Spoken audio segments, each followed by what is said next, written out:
Let's talk about a huge challenge. How does a company like Dish, the one behind SLING TV, connect this massive nationwide web of data centers and cloud services without the whole thing just getting tangled up and grinding to a halt?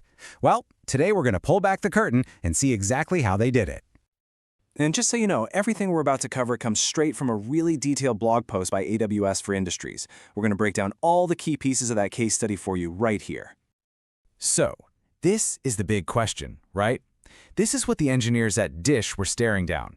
Their old network, it was becoming a serious bottleneck. It was slowing them down, causing headaches, just not working anymore. So, what was the solution? All right, here's our game plan. We're going to start with what the old network looked like and why it was such a challenge. Then we'll dig into the 5 biggest pain points it was causing. After that, we'll introduce the solution, AWS CloudWAN, look at the nuts and bolts of the new architecture, and finally wrap up with the results they saw.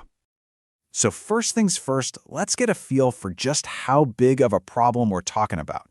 You have to understand the old network to really appreciate the change they made. So look at this scale. We're not talking about a small setup. Dish has 8 major physical data centers spread all across the United States, and all of them need to talk, securely, to multiple different regions in the AWS cloud. This kind of setup, where you're mixing your own hardware with the cloud, is what we call a hybrid cloud environment. And to really get the problem, you have to understand this idea of a mesh network. In their old setup, it meant they had direct, private tunnels connecting pretty much everything to everything else. On paper, that sounds super redundant and strong, but in reality, it's like building a direct road from every single house in a city to every other house. The complexity just becomes an absolute nightmare to manage. And that's the real kicker. The very thing that was designed to connect everything together became the single thing holding them back. It couldn't grow, it was a beast to manage, and honestly, it just kept breaking. All right, so let's get specific. How did this big, tangled bottleneck actually cause problems day to day? Well, it boils down to 5 major issues that any network engineer will definitely recognize. You can just see the domino effect here, can't you?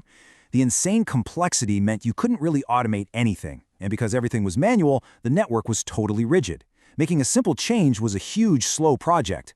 That led to bad routing decisions, which caused performance issues. And the worst part, the connections themselves were flaky, and there was no built-in way for them to heal themselves. It was a constant firefight.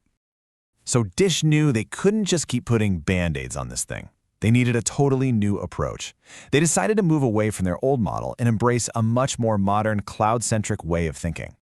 And this is the hero of the story, AWS CloudWAN. The simplest way to think about it is like a master air traffic control system for your entire network. Instead of juggling hundreds of individual connections, you define your rules in one central place, and AWS takes care of all the complicated stuff for you.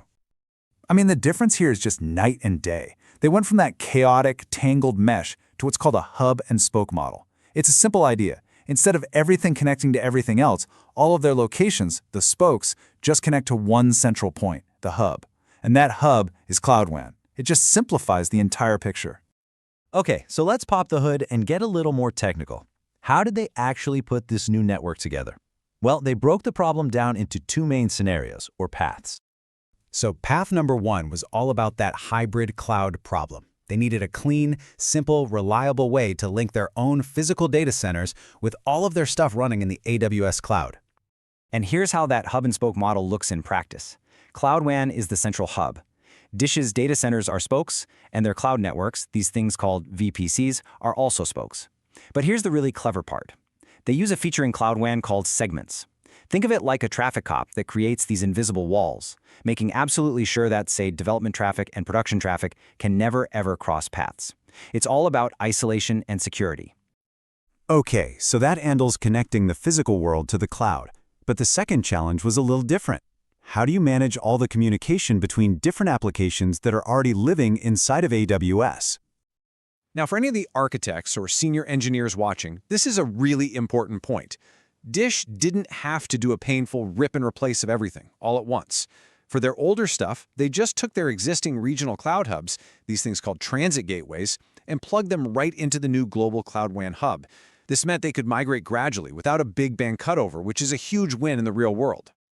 So, after all that planning and engineering, what was the payoff? Did it actually make a difference? Let's take a look at the real-world impact of making this massive shift. I think this quote from the case study just says it all. The #1 victory here was moving to infrastructure as code. It's a huge shift in thinking. It means you stop logging into machines and clicking buttons. Instead, you define your entire network in code files and let automation do the work. It's repeatable, it's testable, and it's way less prone to human error. And you can see how all those benefits just stack up. They got one central dashboard to see their whole global network. Every change now goes through an automated pipeline, just like software code.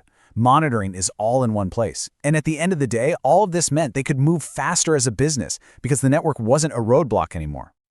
So if you design systems, this right here is the heart of the matter. The game is changing. It's less about manually configuring individual boxes and more about defining your intent, your policy as code, and then letting the automated systems make it a reality. It's just a more reliable, scalable way to work. But the story doesn't end there. As Dish's bandwidth needs keep growing, they're already looking ahead to the next step in their network evolution to get even better performance. And that next step is something called AWS Direct Connect. The best way to think of this is like getting your own private highway, a dedicated fiber optic line that runs straight from your data center right into the AWS network. You're not using the public internet anymore. This gives you the most stable, low-latency connection you can possibly get, which for something like video streaming is absolutely critical. You know, this whole story leaves us with a really fascinating big-picture question. When you see a journey like Dish's, you realize the role of a network engineer is changing. It's becoming less about plugging in cables and racking hardware, and a whole lot more about writing code, managing policy, and building automation. It's an amazing evolution of a super important job. Thanks for tuning in.